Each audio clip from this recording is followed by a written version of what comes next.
स्वविलक्षणप्रतिभया सूक्ष्मेक्षिकया च विचारान् प्रतिपादयन्तः लोकविश्रुताः सन्ति।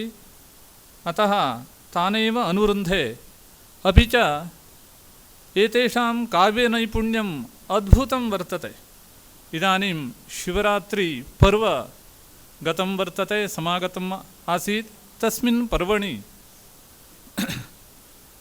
अष्टाकृतेः अष्टमूर्तिरूपस्य अष्टमूर्तिरूपं शिवम् अधिकृत्य एतैः आचार्यैः यत् स्तोत्रं लिखितं वर्तते तत् काव्यरसिकानां कृते अत्यन्तं सुबोधयुतं वर्तते। एकं श्लोकम् अहम् उदाहर्तुम् इच्छामि। तत्र सूर्यात्मस्वरूपं शिवम् अधिकृत्य रचितम् इदं पद्यं वर्तते। प्रकाशपुञ्जदायकं निशान्धकारनाशकं प्रसूनहासभावकं प्रचण्डकान्तिधारकं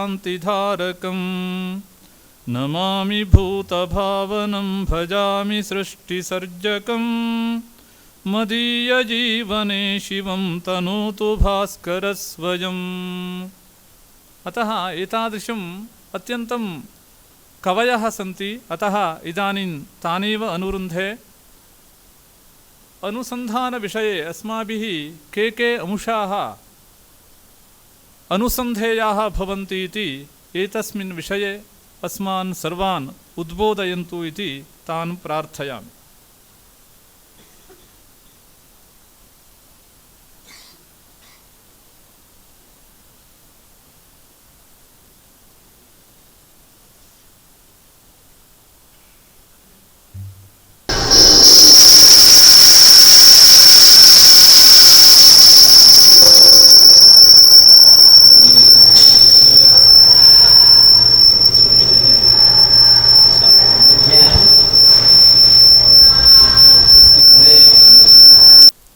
संस्कृत के आरूढ़ विद्वान संतगण, अध्यापकगण एवं मेरे प्यारे कल के प्राध्यापक, आज के छात्र,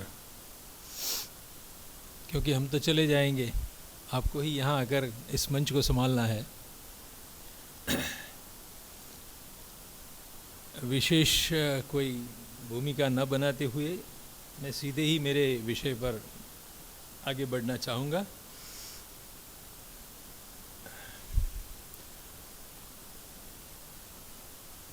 मैं ये जो प्रेजेंटेशन दे रहा हूँ वो कोई विद्वान के लिए नहीं है।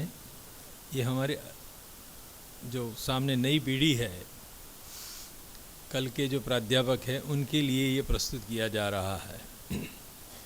तो आपको यदि संशोधन करना है तो संशोधन के पहले आप में क्या पूर्व सज्जता होनी चाहिए। जैसे कि कोई मुझे कह दे कि कल आपको दारा सिंह से मल्ल युद्ध करना है और मैं सोच लूँगा आज कि रात को 1 किलो घी पी जाऊँगा, कल मैं मल्ल युद्ध कर पाऊँगा, तो क्या ये संभव है? विश्व के सबसे श्रेष्ठ मल्ल से कल मुझे कुश्ती करनी है और मैं आज घी पी लूँ, ये तो संभव नहीं है। मुझे 6 महीने 8 महीने पहले व्यायाम करना पड़ेगा, तैयार होना पड़ेगा। उसी तरह से पीएचडी आप मान लीजिए कि आपने आचार्य कर लिया, एमए पास हो गए, मेडलिस्ट हो गए, तो दूसरे दिन तुरंत आप विद्या वारिधि के लिए अप्लाई कर देते हैं, रजिस्ट्रेशन हो जाता है, आप शोध कार्य शुरू कर देते हैं। लेकिन वो इतना सहला नहीं है। अपेक्षित ये है कि आप शास्त्री और आचार्य की कक्षाओं में इस दृष्टि से संस्कृत को पढ़े। आइडियल जो आदर्श अध्ययन की अनिवार्यता मुझे महसूस हुई है। यहाँ आज जो मैं जो बोल रहा हूँ वो मेरे जीवन का स्वानुभव बोल रहा हूँ, क्योंकि और तो कोई बाहर से नया ज्ञान आता नहीं है। जो अनुभवमूलक होता है वो ज्ञान ही काम का होता है। आप सहमत हो सकते हैं, नहीं हो सकते हैं। अब જોઈ જાઓ, મારી આંખ સામે તમે રહો। જેટલા મિત્ર આમ આવી શકે વધારે સારું। फाइन, जितने भी हो सके, क्योंकि उनको मुझे यहाँ पर भी देखना है। और आप कुर्सी को ऐसे ऐसे खींच के ले आइए, कम से कम, बस फाइन। तो सबसे पहले तो आपको क्या करना चाहिए, किसी भी कृति जो है, रचना है, शास्त्र ग्रंथ है, उसका साद्यंत सांग अध्ययन करना अपेक्षित है। साद्यंत से गुरुकुल पद्धति में हम पांक्त अध्ययन भी कह सकते हैं। पंक्तिशः आपको कुछ कुछ सिलेक्टिव होकर जो परीक्षा के काम का है उसी प्रकरण को हम पढ़ ले, ये बात नहीं होनी चाहिए। From first line to last line पांक्त अध्ययन। और सांग यानी टीका सहित। किसी भी ग्रंथ अकेला नहीं होता है, हमारे सभी ग्रंथों पर कहीं न कहीं आपको कोई कमेंट्री वर्क मिल जाता है। तो आपका अध्ययन इस तरह का होना चाहिए। उसके बाद आपके पास एक ऐतिहासिक दृष्टि होनी चाहिए। और इतिहास शब्द से केवल राजाओं की वंशावली अभिप्रेत नहीं है। विद्या के क्षेत्र में हिस्ट्री ऑफ गिवन टेक्स्ट, आपके हाथ में मान लीजिए कि भगवत गीता रखी गई, तो ब्रैकेट में मैंने प्रिंटेड लिखा है, छपी भगवत गीता की किताब आपके हाथ में है, तो उसका इतिहास क्या है? उसका मतलब ये होता है कि सबसे पहला प्रकाशन किसने किया था, किन पांडुलिपियों के आधार पर किया था। और जब तक ये नहीं जानेंगे, एक कौतुक होना ही चाहिए सभी छात्रों के मन में कि महाकवि कालिदास तो 2000 वर्ष पहले हुए, ईसा की प्रथम शताब्दी में, उससे भी पहले रामायण महाभारत है, और महाभारत के अंतर्गत ये भगवत गीता आती है। तो ये जो छपी किताब मैं देख रहा हूँ, मेरे पास कैसे आया, इस पर हम कभी सवाल नहीं उठाते हैं। जब तक हम शास्त्री कक्षा में या आचार्य कक्षा में होते हैं तो हमारे मन में एक कौतुकपूर्ण प्रश्न ही नहीं होता है कि ये भवभूति का उत्तर रामचरित मेरे हाथ में कैसे पहुंचा। भवभूति तो 8वीं शताब्दी में हो गए थे। वहाँ कवि या शास्त्रकार के हाथ से निकल कर ये ग्रंथ मेरे तक कैसे आया, उसका एक इतिहास होता है जो आधुनिक शिक्षा में कभी उस पर सोचा ही नहीं जाता है, लेकिन आपको सोचना चाहिए। अनुसंधान की दिशाएं खोलने के लिए आवश्यक होता है।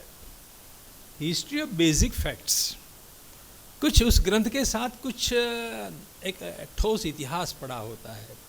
जैसे कि अनुश्रुति है, हमारी भारतीय परंपरा में मान्यता है कि व्यास जी ने गणेश जी को बुलाए और उनसे ये महाभारत लिखवाया। तो ग्रंथकार वेदव्यास है और लेखक, लिखति स लेखक, वो गणेश जी है। दोनों के बीच में कंडीशन हुई थी। वैसे तो 33 करोड़ देवता है, उनमें से गणेश जी को जब पकड़ा तो पूछा गया कि भी आप लिखने बैठ जाइए। गणेश जी कहते हैं कि भाई ऐसे मैं फिजूल नहीं हूँ, मेरी एक कंडीशन है, लिखतो यदि में लेखनी नावतिष्ठेत तदा श्याम लेखको ही अहम। नॉन स्टॉप आपको लिखवाना होगा, एक ही सिटिंग में लिखूंगा, कल दोबारा नहीं आऊँगा। अब महाभारत है 1 लाख श्लोक का और गणेश जी कहते हैं कि आपको नॉन स्टॉप लिखवाना है। मैं लेखनी न अवतिष्ठेत तदा श्याम लेखको ही अहम। तब मैं लेखक होने को तैयार हूँ, मैं कंप्यूटर चलाऊँगा, कीबोर्ड पर बैठ जाता हूँ, लेकिन रुकना नहीं है आपको। व्यास जी ने सोचा, गो इज इट सो? तो उन्होंने कंडीशन डाल दी, अबुद्ध्वा माँ लिख क्वचित। मैं जो श्लोक बोलूँ उसको पहले समझ लेना बिना समझे नहीं लिखना। बीच में भट्ट जी ने जैसे बताया कि चाय पान के लिए 5-10 मिनट का अवकाश दे देते हैं, तो उसी तरह से व्यास जी को भी अवकाश की आवश्यकता रहती होगी। तो उन्होंने सोचा कि अच्छा एक कूट श्लोक बीच में डाल देते ताकि सर्वज्ञोपि गणेश, ऐसे तो भगवान सर्वज्ञ होते हैं, फिर भी ऐसे ऐसे कूट श्लोक महाभारत में बीच में डाल देते थे व्यास जी कि गणेश जी की कलम रुक जाती थी, बिना समझे तो लिखना नहीं था, तब तक वो फलाहार वगैरह कर लेते थे। ये एक मिथक है। बाद में बीच में आता है वैशंपायन उवाच, उससे और आगे बढ़ेंगे तो सूत उवाच। महाभारत के मंगल श्लोक देखिए, उसमें महाभारत नहीं लिखा है। नारायणं नमस्कृत्य नरं चैव नरोत्तमं देवीं सरस्वतीं वाचं ततो जयमुदीरयेत्। उसके बाद जय काव्य का पाठ करना है। महाभारत का ओरिजिनल नाम क्या है? Basic facts. इस ग्रंथ से जुड़ी जो मूल अनुश्रुति है उसको भी खोलना समझना चाहिए कि मूल में तो ये कौरव पांडवों के युद्ध जय पराजय की कहानी थी, केवल युद्ध कथा थी। उनके शिष्य ने वैशंपायन ने उसमें भरत वंश की कथा जोड़ दी। तो जय नाम का काव्य मूल में 8000 श्लोक का था और बाद में वो 24,000 श्लोक वाली भारत संहिता बनी। भरत वंश की कथा जोड़ी गई। तस्मादुत्तिष्ठ भारत, अर्जुन को बार बार भारत भारत कहा जाता है, भरत वंश में पैदा हुए। और कालांतर में वही कहानी वैशंपायन ने जो भारत संहिता बनाई, उसमें अनेक आख्यान उपाख्यान जोड़कर 1,00,000 श्लोक वाला महाभारत बनाया गया। लेकिन मूल में यह स्वरूप 1,00,000 श्लोक वाला नहीं था।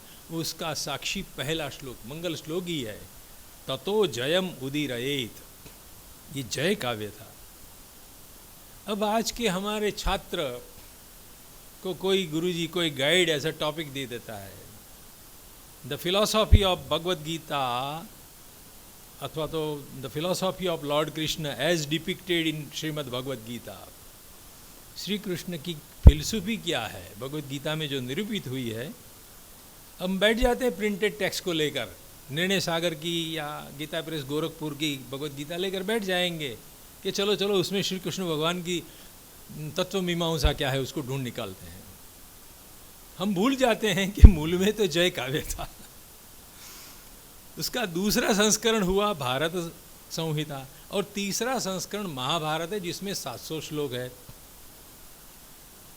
तो मुझे क्या महाभारत में निरूपित श्री कृष्ण का तत्वज्ञान खोजना है या वैशंपायन ने जो भारत संहिता बनाई थी वो 24,000 श्लोक कलेवर वाला जो पाठ था उसमें से कृष्ण की फिलॉसफी निकालनी है, या 8,000 श्लोक वाला जो छोटा सा जय काव्य रहा उसमें निरूपित कृष्ण की तत्व मीमांसा खोजनी है।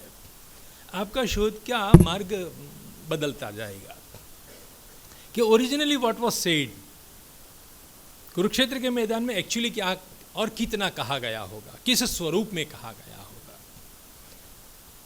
हम इस तरह की सोच ही नहीं शुरू करते हैं। जो प्रिंटेड टेक्स्ट हाथ में आ गई उसको मान लिया कि यही कृष्ण बोले थे, श्री भगवान वाच, मान गए हम। तो ऐसा नहीं है। हिस्ट्री, उस ग्रंथ के साथ जुड़ी कोई एक इतिहास की परंपरा, कोई घटना चक्र रहा होगा, उसकी ओर हमें ध्यान देना ही चाहिए। History of thought currents, Bhagavad Gita में जो योग की बात आती है, सांख्य की आती है, तो उस जमाने में भारतवर्ष में कितनी दार्शनिक विचार परंपराएं चल रही थी, जिनमें से चुनकर कुछ परिवर्धित करके भगवत गीता में बीच बीच में उसका संग्रथन हुआ। तो महाभारत कालीन भारत में चलने वाली दार्शनिक परंपराएं क्या रही होगी उसका भी एक अंदाज़ा हमारे ध्यान में होना चाहिए। किस क्रम में सांख्य विकसित हुआ। आज हमारे मन में सांख्य दर्शन का मतलब होता है ईश्वर कृष्ण की सांख्यकारिका। अरे भाई, उसके पहले कपिल का नाम भी आ रहा है। सांख्य का प्रवर्तन करने वाले जो है तो उनका ग्रंथ क्या रहा होगा, सांख्य सूत्र में क्या रहा होगा, उस पर हमारा ध्यान नहीं जाता है। तो ये जो हिस्ट्री ऑफ थॉट करंट्स है उस पर भी हमारी दृष्टि होनी चाहिए। और history of commentaries and criticism, जिस ग्रंथ को लेकर बैठे उस पर कितनी टीकाएं हैं, क्योंकि हमारे वहाँ टीका लिखी जाती है, बाद में टीका का खंडन होता है, बाद में उसका खंडनोद्धार लिखा जाता है, और खंडनोद्धार लिखा जाने के बाद खंडनोद्धार दूषणम भी लिखा जाता है कि खंडन का उद्धार तो किया लेकिन उसमें इतने दूषण रह गए। शतदूषणी वगैरह ग्रंथ चलते हैं। हमारे वहाँ माथापच्ची इतनी होती रही है, किसी एक ग्रंथ को समझने के लिए, समझाने के लिए बार बार टीका ग्रंथों का प्रणयन हुआ है। तो टीका परंपरा भी दिन प्रतिदिन परिवर्तित होती रहती, उसका इतिहास भी हमें जानना चाहिए। एट द सेम टाइम करीब 200 वर्षों से, 250 वर्षों से, जब से वेस्टर्न यहाँ यूरोपियन आए, ईस्ट इंडिया कंपनी स्थापित की गई, तो यूरोपियन स्कॉलरशिप ने जब उसका स्पर्श किया हमारे संस्कृत ग्रंथों का, वो वर्ष है 1734, 1734। 1734 में सर विलियम जॉन्स कलकत्ता की हाईकोर्ट में न्यायाधीश बनकर आए और उन्होंने मनुस्मृति का अंग्रेजी अनुवाद किया और अभिज्ञान शाकुंतल का अनुवाद किया, और साथ साथ में Asiatic Society of West Bengal की स्थापना की। वहीं से संस्कृत का नव जागरण होता है। 1734 में प्रारंभ होता है और उसके बाद 1789 में उन्होंने अभिज्ञान शाकुंतल का पहला अंग्रेजी अनुवाद दिया, जो विदेशों में पहुंचा, फ्रांस में से जर्मनी में, और वहाँ से जर्मन स्कॉलरशिप यहाँ आने लगी।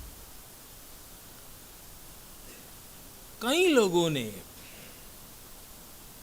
भगवद गीता इत्यादि के अनुवाद किए, उसका विवेचन किया, यानी हमारे संस्कृत ग्रंथों को समझने के लिए, समझाने के लिए विदेशी दृष्टि भी यहाँ आ गई, उनसे भी हमें अवगत होना है।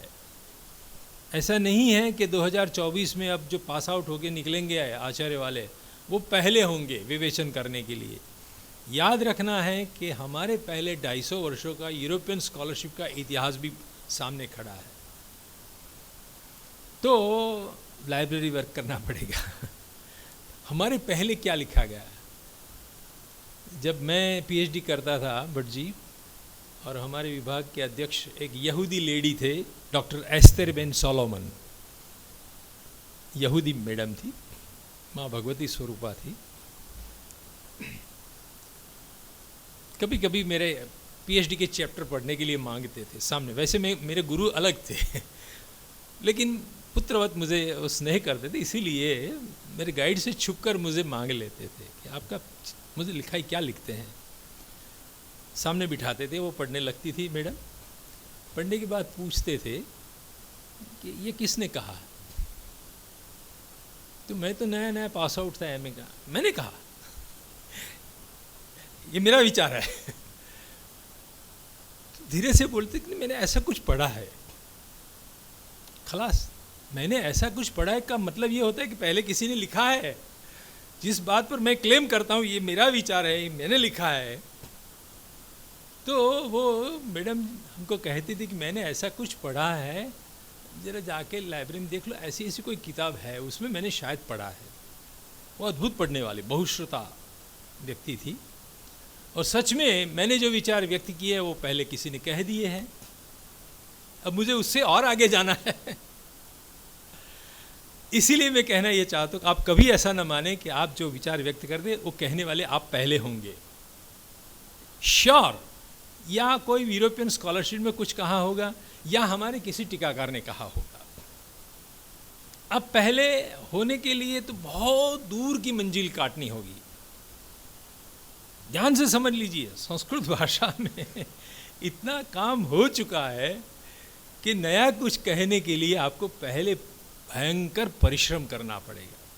पहले क्या लिखा गया है। मैडम यदि सामने में नहीं रहता, घर ले जाएगी तो मार्जिन में, हाशिया में लिख देती हु सेड इट, ये किसने लिखा है, किसने कहा है, रेफरेंस बताओ। That was the training. यहाँ से निवृत्त होकर आपको जाना है कंपैरेटिव स्टडी में जाना है। पहले तो पंक्ति अध्ययन कर लिया, बाद में उस ग्रंथ से जुड़े 4 प्रकार के इतिहास को समझ लिए, बाद में कंपैरेटिव स्टडी में जाना है। तो इतिहासानुप्राणित जो कंपैरेटिव स्टडी है वो है सर्जक की अन्य कृतियों के साथ उसका तुलनात्मक अध्ययन। मान लीजिए कि रघुवंश आप कुछ काम करना चाहते हैं, तो कुमार संभव को भी पढ़ना अनिवार्य है, मेघदूत को भी पढ़ना अनिवार्य है। एक ही ग्रंथकार की अन्य कृतियों का भी आपको साथ में कंपैरेटिव स्टडी करना होगा, और पुरोगामी एवं अनुगामी कृतियों को भी देखना होगा कि कालिदास ने कहाँ से प्रभाव लिया। उनसे पहले मान लीजिए कि अश्वघोष खड़े हैं या वाल्मीकि खड़े हैं, तो सर्वथा कालिदास का नवीन नहीं होगा, कुछ उन्होंने अपने पुरोगामी कवियों से भी लिया होगा, और बाद में कालिदास ने जो लिखा होगा उनका प्रभाव अनुगामी कवि पर भी पड़ा होगा। यदि कालिदास का आपको मूल्यांकन करना है कि महाकवि है, कवि कुलगुरु है, ऐसे विशेषण हम बोल देते, फेंकते हैं मुंह से, कालिदास के नाम के आगे हम ऐसे विशेषण डाल देते हैं, लेकिन जरा आपको खड़े रखकर पूछा जाए कि आप सिद्ध करो तो कवि कुलगुरु कैसे है, तो आपको अनुगामियों को देखना पड़ेगा कि कालिदास में से ऐसे ऐसे लिया गया है बहुभूति के द्वारा। कालिदास को कवि कुलगुरु कहने के लिए आपके पास कोई ठोस प्रमाण होने चाहिए, इसीलिए ऐसे कंपैरेटिव स्टडी होना आवश्यक है। और समसामयिक अन्य कृति,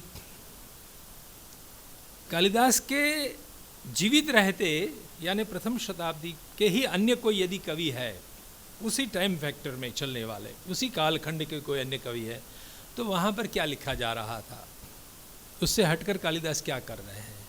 तो इस तरह से आपको ऐतिहासिक अध्ययन भी करना है, तुलनात्मक अध्ययन भी करना है। इतना संपन्न होने के बाद you will be in the position, क्या कालिदास में इतना नया है, इतना अच्छा है, बुरा है। बाद में क्रिटिसिज्म का, विवेचन का अवकाश उसके पश्चात ही शुरू होता है, उससे पहले नहीं होता है। क्लियर? आगे बढ़ते हैं। शोधकर्ता की पूर्व सज्जता, मुझे विषय दिया गया था अवधेयम, क्या ध्यानास्पद बात होती है शोध कर्म के लिए, तो संस्कृत भाषा का व्याकरण निष्ठ ज्ञान होना, पाणिनि और यास्क जैसे गुरुजी ने अभी कहा, और नोचेत गम्यता, if you don't have any perfect knowledge, Sanskrit भाषा को आप व्याकरण निष्ठ होकर पाणिनि के माध्यम से नहीं पढ़े हैं, तो आप यहाँ से निकल जाइए, वो काम आप नहीं कर पाएंगे।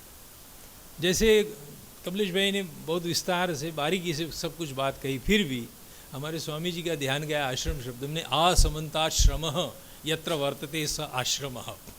तो मैंने ये आश्रम असमन्तात, चारों ओर का परिश्रम करके ये संस्था का आकार दिया है। आश्रम का अर्थ झोंपड़ी पर्णकुटी ऐसा नहीं है, जो परिश्रम से कुछ दृष्टि से संपन्न किया गया है। मृग शब्द में भी मृग्यते, यह सब मृगः, जिसमें जंगल में खोजना पड़ता है, ऐसे कि ठीक सामने नहीं खड़ा होता है। तो शब्द का अंतस्वरूप यदि जानना है तो व्युत्पत्ति और निर्वचन दोनों की आवश्यकता रहती है। इसीलिए ये आपकी पूर्व सज्जता है। भले आप अलंकार शास्त्र पढ़े हो, वेदांत में पढ़ रहे हो, लेकिन आपको कम से कम लघु सिद्धांत कौमुदी तो साध्यंत ठीक तरह से पढ़नी चाहिए। ठीक है। दूसरा बिंदु है टीका की सहायता से ग्रंथ को समझ सकना। ब्रैकेट में मेरे पास यूनिवर्सिटी में ऐसे बहुत छात्र आते थे, गोल्ड मेडलिस्ट हो, बाद में धीरे से पूछेगा उसका अनुवाद मिलता है सर, बाहर निकल जा। किसी ग्रंथ पर आपको हम पीएचडी करवाना चाहते हैं, किसी कोई टॉपिक दे दिया और छात्र यदि पूछेगा कि उसका अनुवाद है अवेलेबल, क्योंकि वो संस्कृत नहीं जानता है, तो हम ऐसे छात्र को, मैं तो कम से कम भगा देता था। मैं किसी छात्र को मेरे कमरे में खड़े नहीं रहने देता। नो चेत गम्यताम, गेट आउट। ये वाक्य मृच्छकटिक का है, शूद्र का है।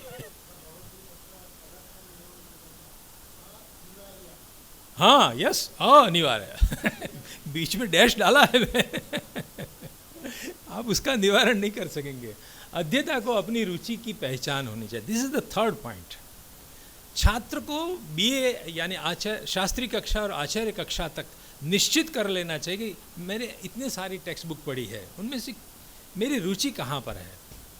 One should identify his own choice कि मुझे वेदांत में रस पड़ता है या काव्य में रस पड़ता है या मुझे और कोई चीज़ में रस है। यदि आप अपनी रुचि को नहीं पहचानेंगे और गुरु के पास जाकर गाइड को कहेंगे आप जो विषय देंगे उस पर मैं काम करने को तैयार हूँ, तो उस काम में भी गुजराती में कहो तो कोई भली बार नहीं आवे।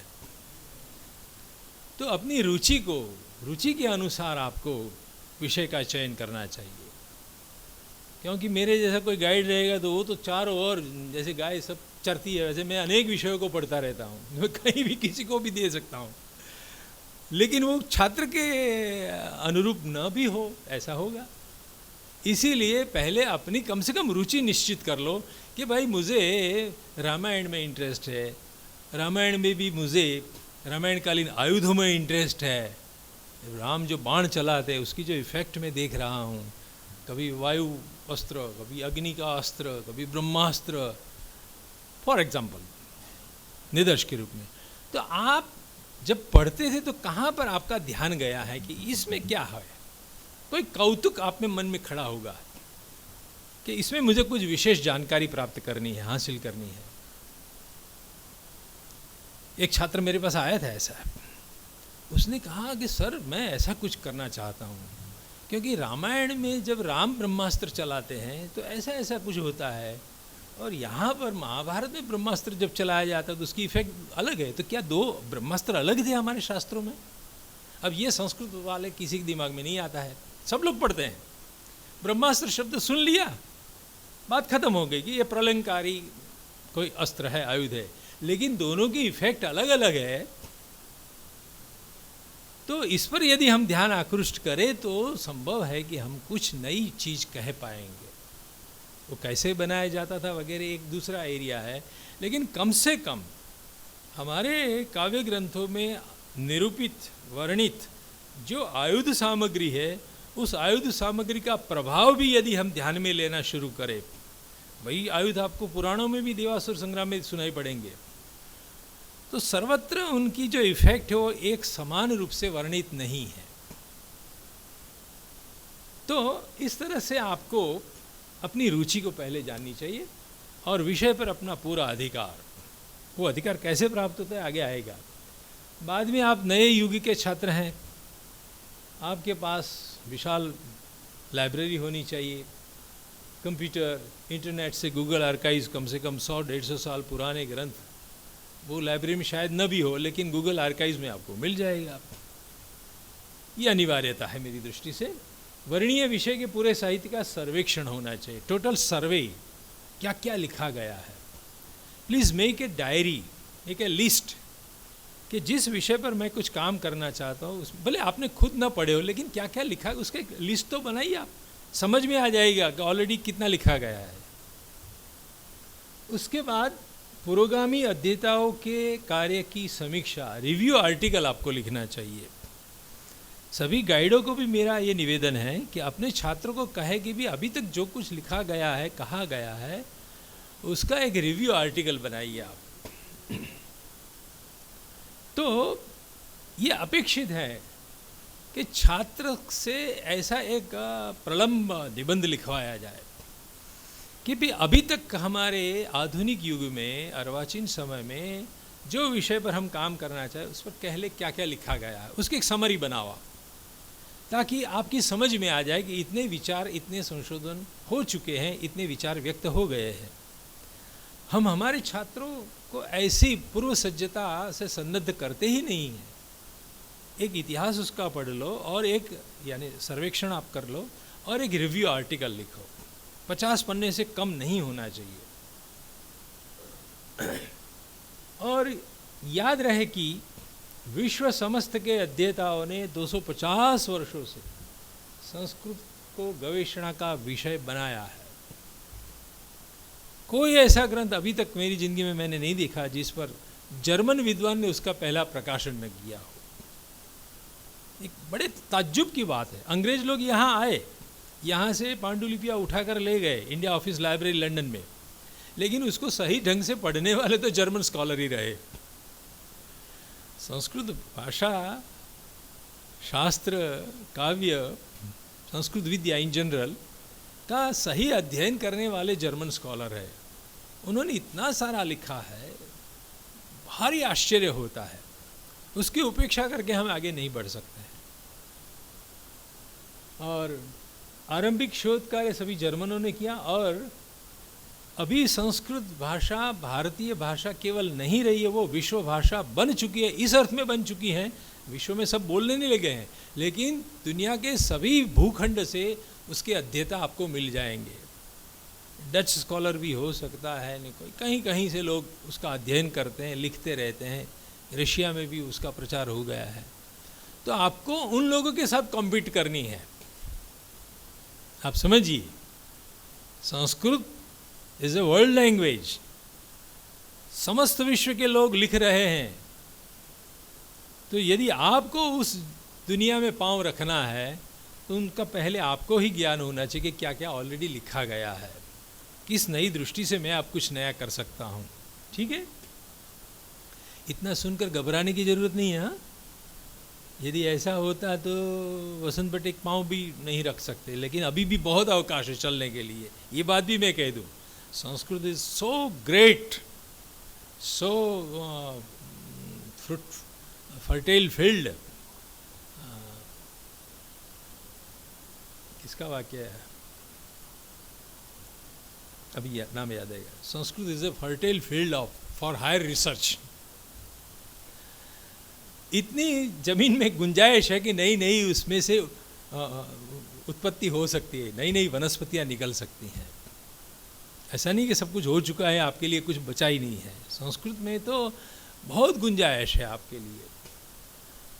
और जो भी शोध विषय चुना जाए उसकी सीमा, समय सीमा मर्यादित की जाए। कभी कभी छात्र बड़ी मूर्खता से विषय चुन लेते हैं। महाभारत में स्त्री जीवन, जीवन पूरा हो जाएगा आपको 3 साल में डिग्री कमानी है। तो भीष्म पर्व, विराट पर्व में स्त्री जीवन ऐसा बोलो तभी तो ठीक है कि 3 साल में संपन्न हो जाएगा। कोई ऐसा अमर्यादित विषय आप टाइटल में न रखें। ये बड़ी सावधान, अवधेयम किम एतत् अवधेयम, समझ गए? विषय को लिमिट किया जाए और अपने विषय से जुड़ी समस्याओं को पहचानी जाए।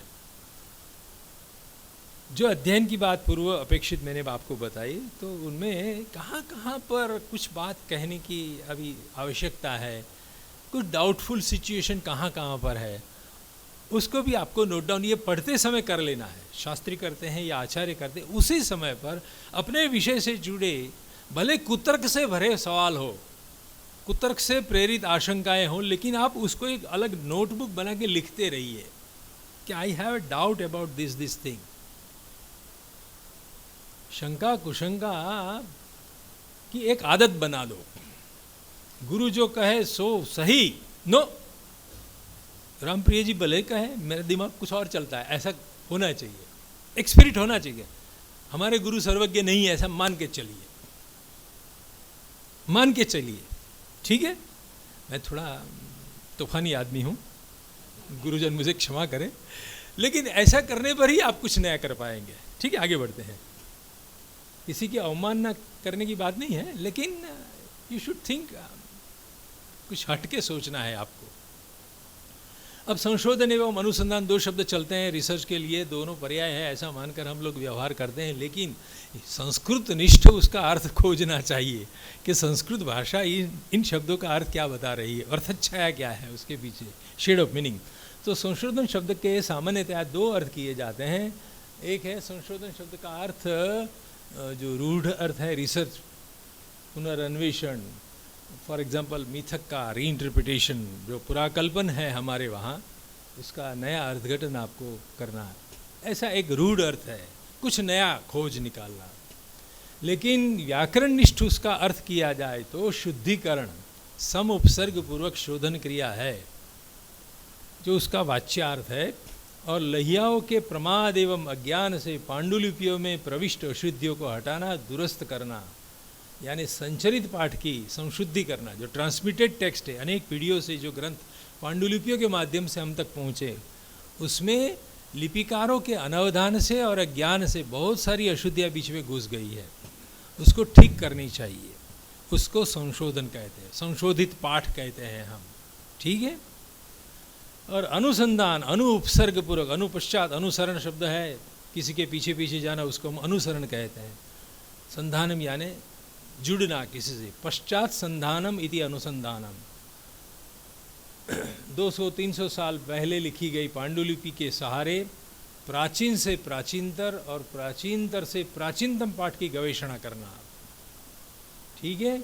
कवि या शास्त्रकार ने मूल में क्या लिखा होगा।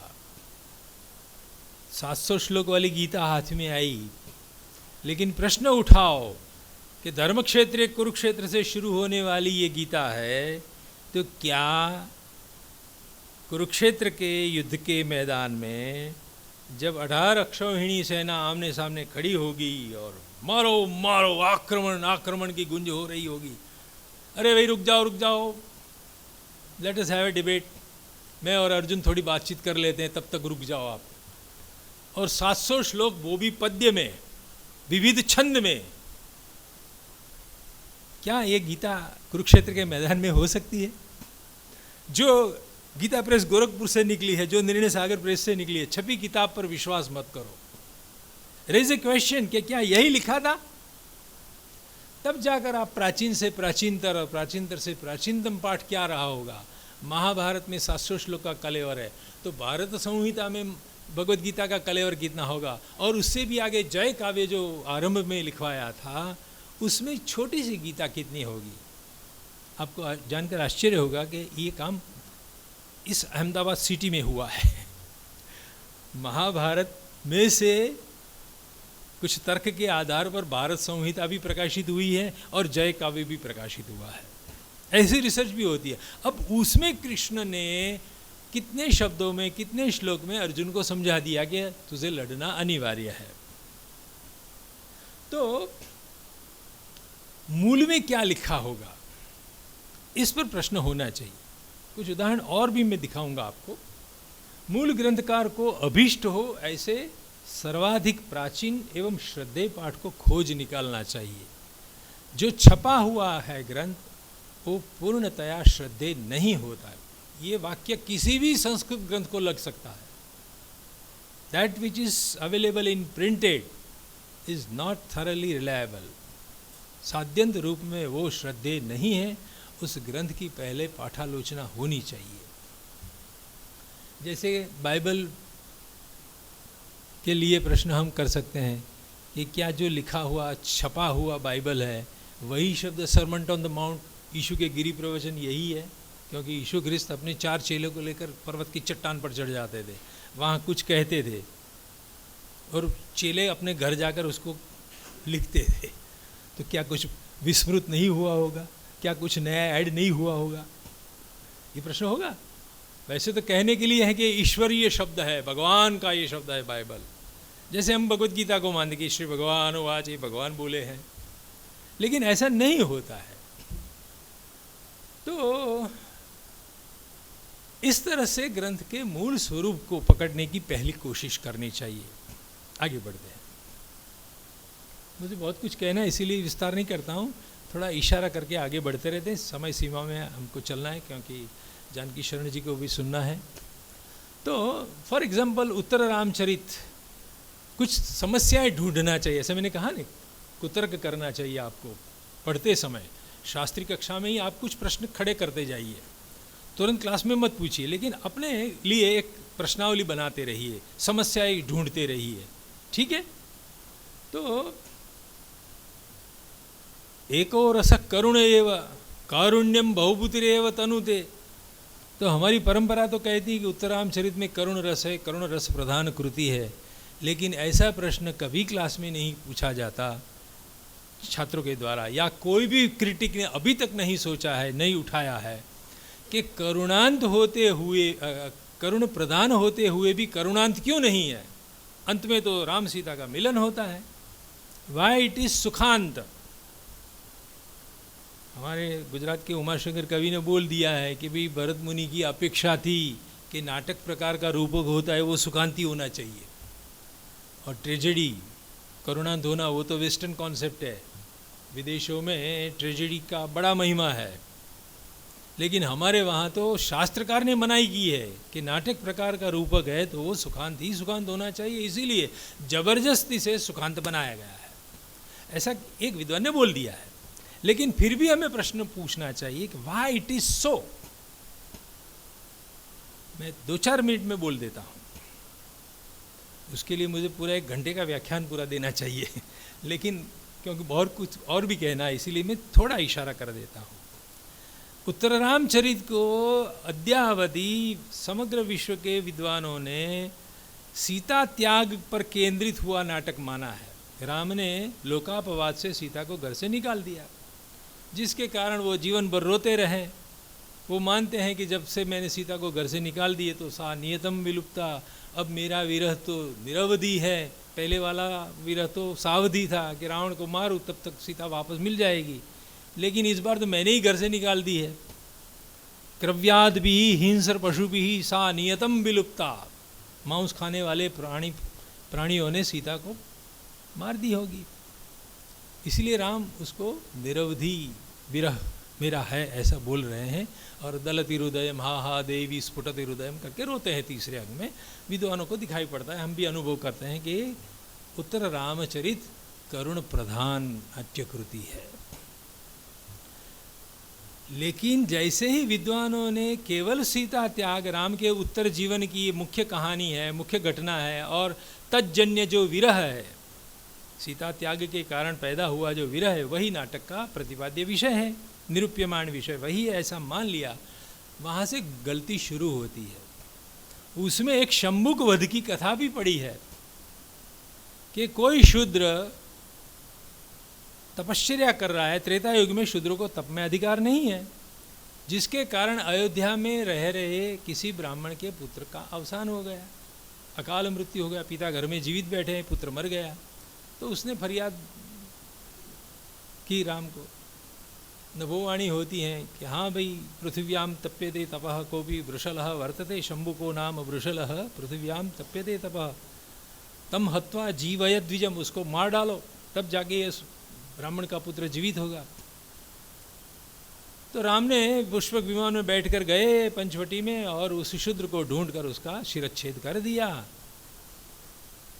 तो अब ये कहानी बीच में आती है दूसरे अंक में, और आज का अम्बेडकरवादी संप्रदाय बड़ा शोर बगोर हल्ला मचाते हैं, स्वामी प्रसाद मौर्य वगैरह। अरे ऐसे कैसे कहते हों कि शूद्र को तप में अधिकार नहीं है।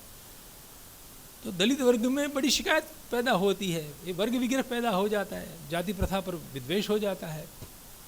लेकिन जो भी संस्कृत नाटकों में ऐसी माइथोलॉजी का विनियोग होता है, पुराकल्पन, आज के विज्ञान के युग में यदि हम सोचे तो किसी के तप करने से किसी का बेटा नहीं मर जाएगा, अनसाइंटिफिक बात है। और उसको मार देने से वो जीवित होगा, वो दूसरा अनसाइंटिफिक। दोनों बिंदु, इस कथा के दोनों बिंदु बुद्धिगम्य नहीं है, विज्ञान सिद्ध नहीं है। तो जो भी कहानियाँ विज्ञान से सिद्ध नहीं होती है फिर भी हमारी परंपरा में चली आ रही है, तो उसको हम मिथक कहते हैं, माइथोलॉजी कहते हैं, पुराकल्पन कहते हैं। पुराने समय का ये कल्पन है। लेकिन जब कवि लोग, कालिदास हो, भास बहुभूति हो, उसको काव्य में, नाटक में उसका विनियोग करते हैं, तो उसका एक हिडन मीनिंग होता है। जो रिसर्च आपको करनी है वो रिसर्च ये करनी है कि माइथोलॉजिकल इंटरप्रिटेशन करो आप। क्या है, शूद्रों को तप में अधिकार नहीं है, उसका मतलब ये होता है कि प्रजाजन जो है उसका राम के पर्सनल लाइफ में झांकने का अधिकार नहीं है। किसको रानी बना के घर में रखे, रावण के घर रहकर आई है सीता, उसको रखना है नहीं रखना है वो राम को निर्णय करने दो ने। किसी धोबी को इस विषय में बोलने की क्या आवश्यकता थी। जैसे आज वो मूर्ख बोल रहा है कि मोदी जी ने मुंडन क्यों नहीं करवाया, उनकी माँ मर गई। तो ये शूद्रता है। मोदी जी राष्ट्र को सुरक्षित रखते हैं या नहीं, देश की सेवा करते हैं कि नहीं, उस पर हमारा ध्यान होना चाहिए ना। उसने माता के अवसान पर क्या किया, उसकी पर्सनल लाइफ में झांकना, वो शूद्रता है। यदि उस शूद्रता का हनन नहीं होता है, जैसे राम ने तत्काल नहीं किया, वो चाहते तो उस धोबी को पकड़ के जेल में डाल सकते थे। सीता को क्यों घर से निकाले? नहीं, लेकिन नाटक के आरंभ में बोल दिया है, स्नेहम दयाम च सौख्यम च यदि वा जानकीमपि आराधनाय लोकस्य मुंचतो नास्ति मे व्यथा। लोकाराधन मेरा कर्तव्य है एज ए किंग, राजा के रूप में प्रजाराधन करना ये मेरा परम कर्तव्य है। इसीलिए उन्होंने सीता को निकाल दी, लेकिन शूद्रत्व का विनाश नहीं किया। वो तो 12 साल के बाद जब अश्वमेध यज्ञ का आरंभ किया, तब ब्राह्मणों ने बोला कि आपको सेकंड मैरिज करना पड़ेगा, क्योंकि बिना वामांगे विराजमान सहधर्मचारिणी नहीं होगी तो आप यज्ञ संपन्न नहीं कर पाएंगे। पत्युर्नो यज्ञ संयोगे, पाणिनि बोल रहे हैं, पत्नी का होना जरूरी, यज्ञ में संयोग देने वाली होनी चाहिए। राम ने तो निकाल दी है। वो चाहते तो धर्म कार्य, काम पुरुषार्थ के लिए नहीं, लेकिन धर्म कार्यार्थी राम चाहते तो दूसरा विवाह कर सकते थे। वो अपने पिता के घर में ही थी, 3 तो दशरथ ने किया था, बहुपत्नी तो चल रहा था, वो चाहते तो कर सकते थे, लेकिन नहीं किया। 12 साल के बाद उन्होंने हिरण्यमयी सीता प्रतिकृति को प्रस्थापित की कि मैं इसी सीता के साथ, क्या मैसेज गया अयोध्या में कि राम के मन सीता पवित्र है। 12 साल के बाद उस शुद्रता पर उन्होंने आघात किया कि आप जो मानते हो सीता के विषय में, लेकिन मेरी पर्सनल बिलीफ कुछ भिन्न है, मेरे मन सीता पवित्र है। इसीलिए ये जो हिरण्यमयी सीता प्रतिकृति प्रस्थापित की, उसके द्वारा इनडायरेक्टली उन्होंने प्रजामानस में फैला हुआ जो शूद्रत्व था उसको कंट्रोल किया, सनाथित किया, जिसके कारण वो दूसरे अंक में शूद्र का, शंभुक का वध करके जो आकाश मार्ग से वापस जा रहे हैं अयोध्या में पुष्प विमान में, तब ऊपर से देखते हैं वाल्मीकि के आश्रम में उनकी सेना सोई हुई है। लव ने झुंबकास्त्र चला दिया था, अश्वमेध का घोड़ा लेकर चंद्रकेतु आया था, लक्ष्मण का पुत्र, और लव और चंद्रकेतु के बीच में युद्ध चलता था। तो जो आजन्म सिद्ध थे सीता की संतति होने के कारण लव के पास, वो झुंबकास्त्र उसने चला दिया और राम के सैन्य को सुला दिया, सब सो गए। तो राम अब सोचने लगते हैं कि क्या हुआ है, कैसे हुआ, क्योंकि ये अस्त्र तो मेरे पास ही थे, ताटका वध के प्रसंग में विश्वामित्र ने मुझे दिए थे, और मैंने चित्रविधिका दर्शन में सीता को कहा था कि तेरी जो संतति होगी उसको ये आजन्म सिद्ध होंगे। तो अब रिकग्निशन शुरू होता है, यानी जब हिरण्यमयी सीता प्रतिकृति बिठाई, शूद्रत्व का नाश किया, तो राम को अपने ही पुत्र मिलने लगे। तम हत्वा जीवयत द्विजम, पहले तो लव कुश का आइडेंटिफिकेशन हुआ था वाल्मीकि के अंत्यवासी के रूप में, लेकिन अब जब राम ने हिरण्यमयी सीता प्रतिकृति प्रस्थापित की, वापसी यात्रा में उनको माता सहित के पुत्र मिलते हैं। अब उसको ये राम के पुत्र है, इक्ष्वाकु वंश के राजकुमार है, ऐसा अभिज्ञान मिला। तो राम के उत्तर, ये नाटक का नाम है उत्तर रामचरित, रामस्य चरितम इति रामचरितम, उत्तरंच तत् रामचरितंच इति उत्तर रामचरितम। राम का उत्तर जीवन इसमें आलेखित है। तो राम के उत्तर जीवन की 2-4 जो महत्वपूर्ण घटनाएं है, उसमें एक है अश्वमेध, एक शत्रुघ्न को लवणासुर को मारने के लिए भेजा, तीसरा है शंभुक वध। शंभुक वध रामायण में है, बाद में रघुवंश में भी कालिदास ने लिया है, उसी को उठाकर उसका नाट्य रूपांतर भवभूति ने किया, तब उसका ये माइथोलॉजिकल इंटरप्रिटेशन दिया। 4, 5, 6, 7 अंक में देखिए, 3 अंक तक सीता त्याग है, विरह का निरूपण है, करुण प्रधान है, लेकिन बाद वाले अंक का क्या करेंगे आप? जब ऐसा इंटरप्रिटेशन आप देंगे कि भाई शूद्र को मारना का मतलब होता है शूद्रत्व का नाश करना, सीता के विषय में फैला अपवाद उसको किसी भी तरह से दूर करना कि मेरे मन सीता पवित्र है, उसका स्थान में किसी और को नहीं दे सकता हूँ, तब जाके उनको अपने पुत्र मिले और अपनी पत्नी भी मिली, और उस गर्भांग को देखने के लिए पूरे अयोध्यावासी है। जब वापस जाते हैं तो सारा संसार लेके जाते हैं, तब जाके सुखांत होता है नाटक। नाटक में कोई भी चीज़ अनावश्यक नहीं होती है, लेकिन जब तक हम ऐसे पुराकल्पन का नया अर्थघटन नहीं करते हैं, इसी को गवेषणा कहते हैं, माइथोलॉजी का एक रीइंटरप्रिटेशन होना चाहिए। तब तक क्या करते रहेंगे? तब तक स्वामी प्रसाद मौर्य बोलते रहेंगे, तब तक दलितवादी बोलते रहेंगे, क्योंकि उसको इतना ही स्थूल भूमिका पर दिखाई पड़ता है कि किसी शूद्र को मार दिया राम ने मार दिया, राम को हम नहीं मानते हैं। लेकिन साहित्य है, साहित्य में कवि लोग क्या करते हैं, पुरानी बात को लेकर आते हैं, लेकिन उसमें एक गुप्त, एक सूक्ष्म अर्थ डालते हैं, एक रूपकात्मक निरूपण करते हैं। तो इस तरह से पहले आपको ये प्रश्न उठाना चाहिए कि करुण प्रधान है तो करुणांत क्यों नहीं है, तब जाके आप ऐसी इंटरप्रिटेशन की दिशा में आगे बढ़ेंगे, ऐसी गवेषणा करने के लिए प्रेरित होंगे, बाध्य होंगे रादर, कि राम के उत्तर जीवन में केवल सीता त्याग एक घटना नहीं है, शंभुक वध भी इतनी ही महत्वपूर्ण घटना है। इसीलिए वाल्मीकि के पास से लेकर वो कथा रघुवंश में भी आई और बाद में भवभूति के पास भी आई। तो इस तरह से आपको देखना चाहिए। उसी तरह से मान लीजिए किसी को लिंग्विस्टिक एनालिसिस, कोई व्याकरण का विद्यार्थी है, उत्तरामचरित पढ़ रहा है, तो ये भव्य श्लोक है, वितरति गुरु प्राग्ने विद्याम। अब यहाँ पर मैं नहीं मानता को कोई टीचर के मन में ये सवाल उठा होगा कि वितरण करना यानी दा धातु है, दानार्थक धातु है, तो चतुर्थी क्यों नहीं है? जड़ाए होना चाहिए ना, प्राग्नाय जड़ाए, सप्तमी कैसे है, ये मेरा प्रश्न है।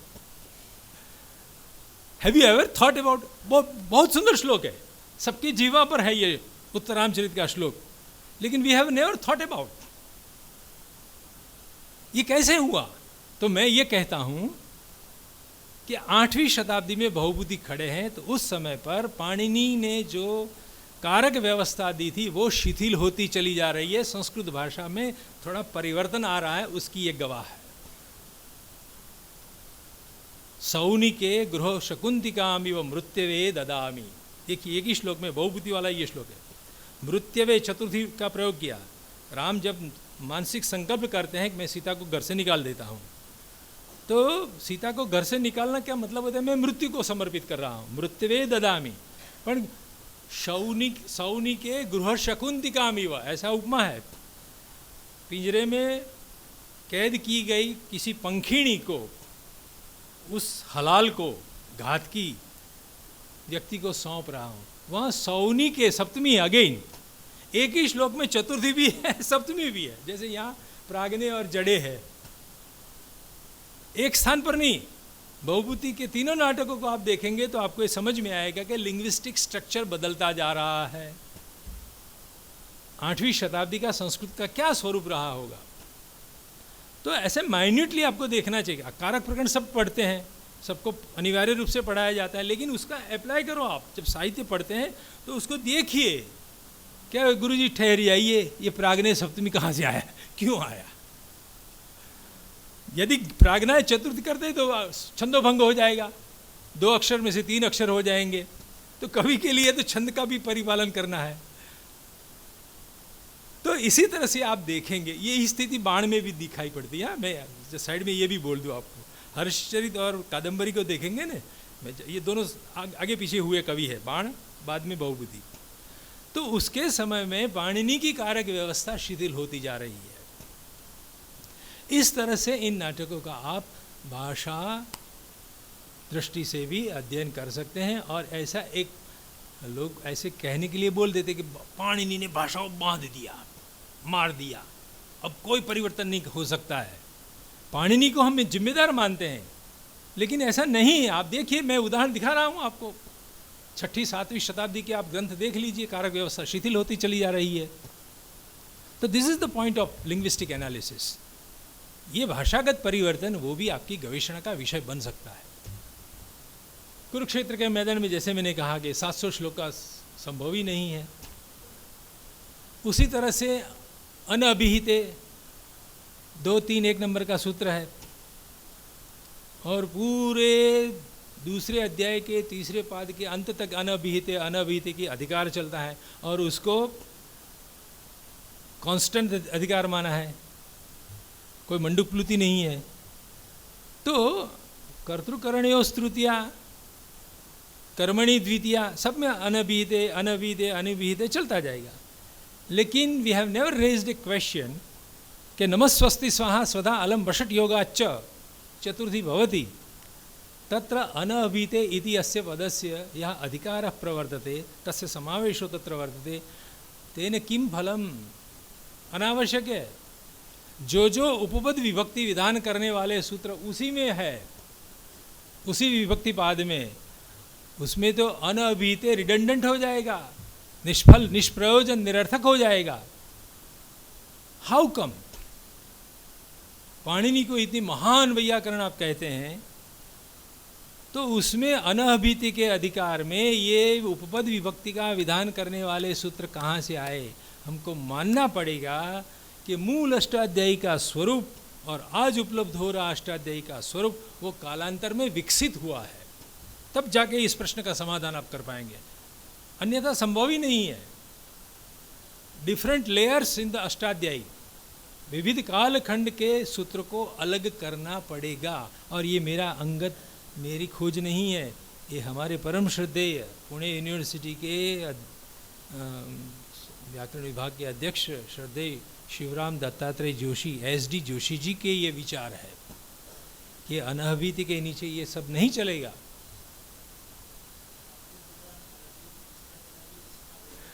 करना चाहिए नहीं, हाँ है, कारक प्रकरण में मैंने लिखा है। तो ऐसे अन्य भी प्रश्न में दिखा सकता हूँ आपको। दूसरा प्रश्न देखिए, विकल्प का विधान पाणिनि जब करते हैं, आप थोड़ा बहुत तो पढ़े ही हैं सब व्याकरण, तो कहीं कहीं पर वा लिखते हैं, कहीं विभाषा लिखते हैं, कहीं अन्य तरह से हम लिखते हैं, कहीं बहुलम लिखते हैं, कहीं प्राचाम उदिच्याम ऐसे लिखते हैं। तब कहते कि ये शाकल्य के मत से ऐसा रूप होता, पाणिनि के मत में ऐसा नहीं होता है। तो यदि अर्धमात्रा लाघवे न पुत्रोत्सव मन्यन्ते वैयाकरण हम कहते हैं, तो पाणिनि ने अपनी अष्टाध्यायी में सर्वत्र वा का प्रयोग क्यों नहीं किया? ऐसे कुतर्क पैदा करो, प्रश्न आशंका जताओ। अब देखिए कितनी हमारी बेहाली है। जब परिभाषेंद्र शेखर पढ़ते हैं रामप्रिय जी, तो नागेश भट्ट हमारी आंखों पर पट्टी बांध देते हैं। उन्होंने एक परिभाषा लिखी है, क्या लिखी है मालूम है? पर्याय शब्दानाम गौरव लाघव चर्चा नाद्रियते। ये पर्यायवाची शब्द है, वाह विभाषा ने तरह से हम उसमें गौरव कैसे चला लेंगे, सभी वाह क्यों नहीं किया, ये प्रश्न उनको भी हुआ था। लेकिन उन्होंने हमारे मत्थे पर एक पट्टी बांध दी कि don't think about this thing, यहाँ लाघव का भंग नहीं होता है। पर्याय शब्दानाम गौरव लाघव चर्चा नाद्रियते, ऐसा उन्होंने एक परिभाषा वचन बोल दिया। इसीलिए हम भी बाध्य हो गए, कोई सोचेगा नहीं। अभी कुछ दिनों पहले मुझे उत्तर गुजरात यूनिवर्सिटी में हेमचंद्राचार्य समारोह में जाना था। मैंने सोचा कि कुछ पढ़े कोई आर्टिकल, तो मैंने सिद्धहेम शब्दानुशासन हाथ में लिया, सूत्र पढ़ता गया, कहीं कहीं बीच में न वा ऐसा आता गया। वो वाह विभाषा ने तरह से हम का प्रयोग नहीं करते न वा। तो दिमाग में स्ट्राइक हुआ कि पाणिनि ने नवेति विभाषा सूत्र लिखा है, न वा। भट्टोजी दीक्षित ने हमको चश्मा पहना दिए, निषेध विकल्पयो हो विभाषा संज्ञा स्यात्। दोनों की पृथकतया, हाँ, षष्ठी द्विवचन डाला है, निषेध विकल्पयो हो विभाषा इति संज्ञा स्यात्। यानी स्वतंत्र रूप से निषेध की भी विभाषा संज्ञा होती है और विकल्प की भी विभाषा संज्ञा होती है। सूत्रार्थ तो यही होगा। लेकिन गौर से सोचने पर मुझे हेमचंद्र को देखते समय ये ध्यान में आया कि ये जो मैं नया वैकल्पिक रूप प्रस्तावित कर रहा हूँ, अवतारित कर रहा हूँ सूत्र के माध्यम से, वो स्पृहणीय प्रयोग नहीं है। न वा होता है, कोई प्रयोग कर भी लेता है भाषा में, लेकिन इट इज नॉट प्रिफरेबल। ये अल्प प्रयुक्त है या आउटडेटेड है, ऐसा मत कीजिए आप। जैसे रात्रि शब्द, ह्रस्व इकारांत स्त्रीलिंग है, अपने आप में स्त्रीलिंग शब्द है, लेकिन भाषा में कोई कोई दीर्घ इकारांत भी, यानी रात्रि में जो स्वतः स्त्रीलिंग शब्द है उसमें गिप प्रत्यय डालकर उसको दीर्घ इकारांत भी बनाते हैं। तो ऐसे रूपों की अवतारणा करते समय हेमचंद्र न वा गिप भवति अथवा मत करो, कोई करता है लेकिन आप मत करो। भूमि शब्द, अवनी शब्द, धरणी शब्द, ऐसे कई शब्द में आपको, श्रवणिक शब्द जो ह्रस्व इकारांत भी है, दीर्घ इकारांत भी है, सभी स्त्रीलिंग शब्द है।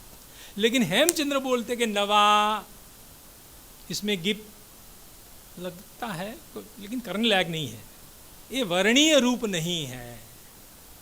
तो भले पाणिनि ने ये नवा विभाषा का अब मतलब होगा विगत भाषा में ऐसा होता था, आउटडेटेड लैंग्वेज में ऐसा है। पाणिनि ने भी यही अर्थ रखा था, लेकिन भट्टोजी दीक्षित ने चूंकि हमको एक चश्मा पहना दिए कि निषेध विकल्प हो विभाषा संज्ञा, इसलिए हम गुमराह हो गए। कोई कहेगा कि सिद्धांत कौमुदी या यथावत, भाई उसमें भी बहुत गलतियां हैं, या फ्रेश थिंकिंग करो। कुछ व्याकरणांतर का, जो कंपैरेटिव स्टडी की बात मैंने की थी ना, केवल पाणिनि को पढ़ने से पाणिनि नहीं समझ में आता है। जब हम कंपैरेटिव स्टडी करते हैं, अब बीच में शाक्टायन है, जैनेन्द्र व्याकरण है, अनेक 8 व्याकरण, बीच में चंद्र गोविंद का चांद्र व्याकरण है। किसी ने नवा की योजना नहीं की है, पाणिनि के बाद केवल हेमचंद्र ने की है। बीच वाले कोई भी व्याकरण ने ये योजना नहीं की है। ये मेरी समझ में, पूरी जिंदगी मैंने पाणिनि व्याकरण पढ़ा है। हाँ, मैं भी क्लास में बोलता रहा, पर्याय शब्दानाम गौरव लागव चर्चा नादरी थी। ये बात अब समझ में आई मेरी कि क्यों पाणिनि ने विभाषा रखा है। तो इस तरह से कंपैरेटिव स्टडी इस रूप में आपके उपयोग में आता है। ठीक है, किसी को टेकन फॉर ग्रांटेड मत लो कि तीनों समान अर्थ वाले शब्द हैं, ऐसा मत मानो।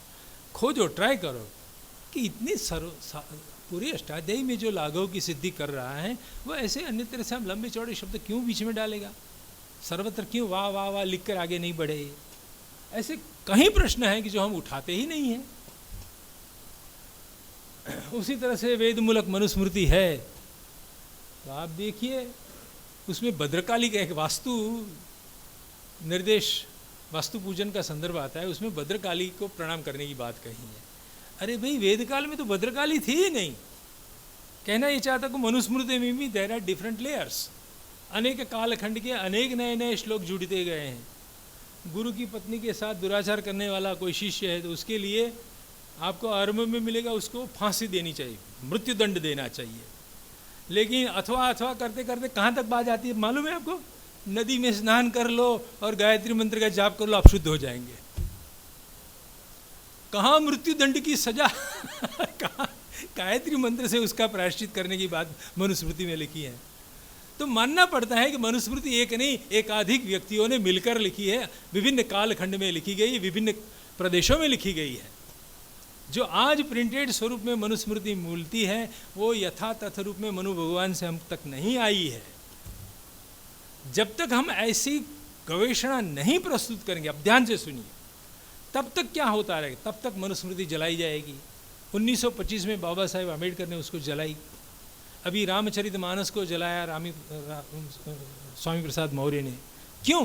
क्योंकि हमारी शिक्षण संस्थाओं में पाठ शुद्धि का उपक्रम ही नहीं होता है।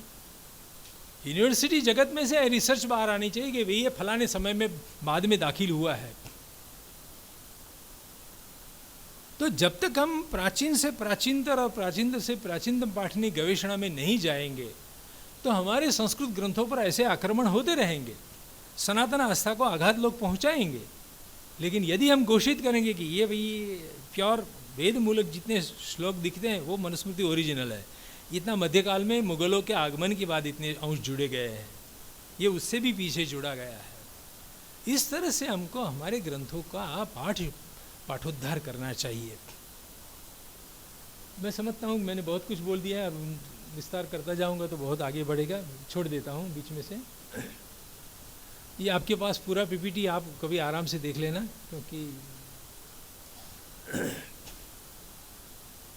ये जो मैं बोल चुका हूँ ये सब बातें लिखी हैं, उसको ध्यान से आप एक बार ज़रूर सभी छात्रों को शेयर करके उसको पढ़ाइए।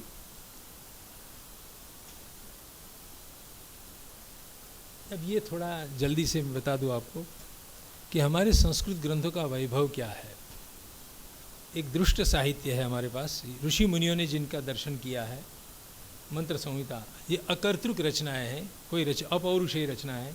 उत्कीर्ण साहित्य है, शिलालेख पर, ताम्रलेख पर जो लिखा हुआ है, खुदा हुआ साहित्य। एक प्रोक्त ग्रंथ है, प्रवचनेन उक्तम इति प्रोक्तम। तो व्यास ने कुछ किया, बाद में वैशंपायन ने जोड़ा, बाद में सूत पुराणियों ने कुछ कहा।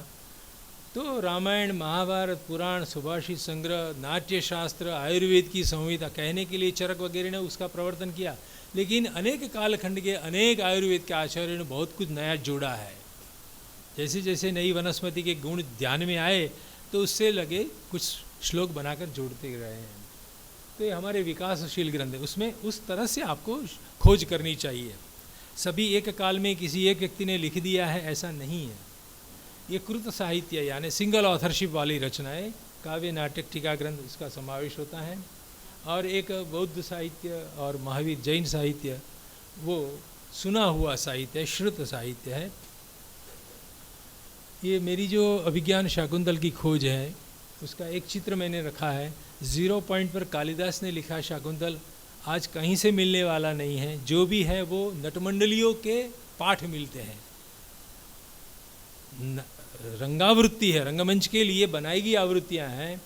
और जो पंचम पायदान पर खड़ा है वो कर्नाटक का पाठ है, जिस पर राघव भट्ट ने टीका लिखी है। 16वीं शताब्दी में वो रंगमंच बनाया था। और जैसे जैसे हम जाते हैं आगे तो दाक्षिणात्य वाचना मिलती हैं, उससे आगे बंगाली वाचना मिलती हैं, उससे पहले मैथिली वाचना, और उससे भी आगे शारदा लिपि, ब्राह्मी लिपि से निकली। कालिदास ने अपने समय में तो ये नाटक ब्राह्मी लिपि में लिखा था, ईसा पूर्व प्रथम शताब्दी में। लेकिन जो लिपियों की उत्क्रांति का इतिहास है उसको जब देखते हैं तो कुटिलाक्षर आते हैं, सिद्धमातृकाएँ आती हैं, कुषाण कालिक ब्राह्मी लिपि और गुप्त कालिक ब्राह्मी लिपि, और उसमें से शारदा आती है। तो शारदा लिपि में लिखी गई पांडुलिपियाँ जब खोज निकालेंगे, बुर्ज पत्र पर लिखी, तो कश्मीर का पाठ आपके हाथ में आएगा, जिसका मैंने संपादन किया। तो वो 7वीं शताब्दी का शाकुंतल मैंने प्रस्तुत किया। और आज जो पठन पाठन में चल रहा है पूरे देश में, पूरे संसार में, वो है पंचम पायदान पर खड़ा देवनागरी पाठ चलता है। जो कटा फटा सम्मिश्रित व प्रदूषित पॉल्यूटेड टेक्स्ट पढ़ाते हैं हम लोग। ओरिजिनल के नज़दीक का पाठ तो कश्मीर में है। तो ऐसे जर्नी ऑफ द टेक्स्ट आपको खोजनी चाहिए। ये जो आप देख रहे हैं ये पाठ कैसे पूरे देश में फैला है और क्या क्या परिवर्तित होता गया है, इस तरह की भी खोज होनी। जैसे मैंने नाट्यशास्त्र की बात की, जैसे मैंने आपको मनुस्मृति की बात कही। अब ये भी है, प्रपंच नहीं करूँगा, बहुत समय जाएगा, लेकिन इतना जल्दी से मैं बोल दूँ कि भगवद गीता में भी देखिए 7 से 12वें अध्याय में भगवान मैं करता है। वेदानाम साम वेदोस्मि, तो उत्तम पुरुष के क्रियापद जहाँ आते हैं वो सेक्शन आप देखेंगे तो बीच वाला पोर्शन है, अध्याय 7 से 12। आगे पीछे आप देखेंगे तो प्रथम पुरुष के प्रयोग है, तीतः अंति वाले क्रियापद है। जो मैंने कहा ना आपको कि एक वैशंपायन की रचना है, एक व्यास की है, एक वैशंपायन की, एक सूत पुराणी की है। तो बीच वाला जो खिलाड़ी है ना वो अहम मया इत्यादि सर्वनाम की रचना करता है। भगवद गीता में एकदम पलटा आता है। उससे मालूम होता है कि ये अनेक कर्तृक भगवद गीता है। ठीक है, केवल क्रियापदों का और सर्वनामों का विश्लेषण करेंगे तो भी समझ में आ जाए कि भगवद गीता साध्यंत रूप में किसी एक की रचना नहीं है। तो ये होती है रिसर्च। ठीक है, तो बस आप सबको बहुत बहुत धन्यवाद। मैंने इति दिंग न्याय ने आपको जो कहा उसको